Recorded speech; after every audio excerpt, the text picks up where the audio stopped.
চাঁপাইনবাবগঞ্জের চৌকা সীমান্তে ভারতীয়দের সঙ্গে সংঘর্ষের ঘটনায় বিপুল ফসল নষ্ট হয়েছে বাংলাদেশিদের। ভুট্টা, পেঁয়াজ, সরিষা ফলন ধ্বংস হওয়ার দুশ্চিন্তায় কৃষকরা বলছেন, সংঘাতে না জড়াতে গ্রামবাসীদের বাধা দেওয়ার কেউ ছিল না। কৃষি বিভাগ জানিয়েছে, পরিস্থিতি শান্ত হলে ক্ষতি নিরূপণ করা হবে। শিবগঞ্জের চৌকা সীমান্তে বিএসএফের বেড়া নির্মাণ ঘিরে কিছুদিন আগে উত্তেজনার সময় বিজিবির পাশে ছিল স্থানীয় মানুষ। সেই সময় পরিস্থিতি বিরূপ না হলেও শনিবার গাছ কাটাকে কেন্দ্র করে দুদেশের মানুষ সংঘাতে জড়ায়।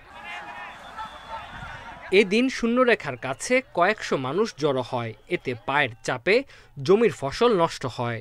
আমি বিজেপিকে বললাম যে স্যার, এরকম তারাটা ঠিক হলো না, আসতে বলতে হলো, ওরা ঠেকে চলে যেত। এখন ক্ষতিটা কত হলো? ফসল নষ্ট হওয়ায় বড় ক্ষতির মুখে কৃষক বলছেন, বিক্ষুব্ধ মানুষকে থামানোর মতো কেউ ছিল না। 3 দিন ভরে এঠে বসে থেকে থেকে দুটার সময় ভাত খেতে বসছে, আর 200-300 লোকে মনে চলে আলো হেঁটে। এরকম ক্ষতি হয়েছে, অত্যন্ত ক্ষতি হয়েছে। আমার ভুট্টা খুঁজা খাইজা শেষ করে দিয়েছে। হাজার হাজার কৃষকের এখানে জমি আছে এবং যে হাজার হাজার পাবলিক বা দর্শক দেখতে আইসে আপনার বহুত ক্ষতি করেছে, সরিষা, পেঁয়াজ, কালাই।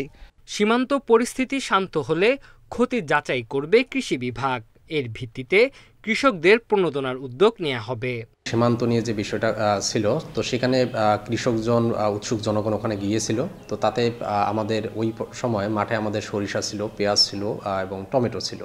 তো যাতায়াতে যে পরিমাণ নষ্ট হয়েছে সেটি আমরা পরিদর্শন করছি। আমরা ওখানকার যে উপসহকারী কৃষি অফিসার, উনিও গিয়েছেন, আমি গিয়েছি। আমরা এটা আরও ভালো করে দেখে আমরা এই ক্ষয়ক্ষতির যে পরিমাণটা নিরূপণ করব। শিবগঞ্জের এই সীমান্তে 500 হেক্টরের বেশি জমিতে কৃষিকাজ করে চৌকা গ্রামের মানুষ। Independent news.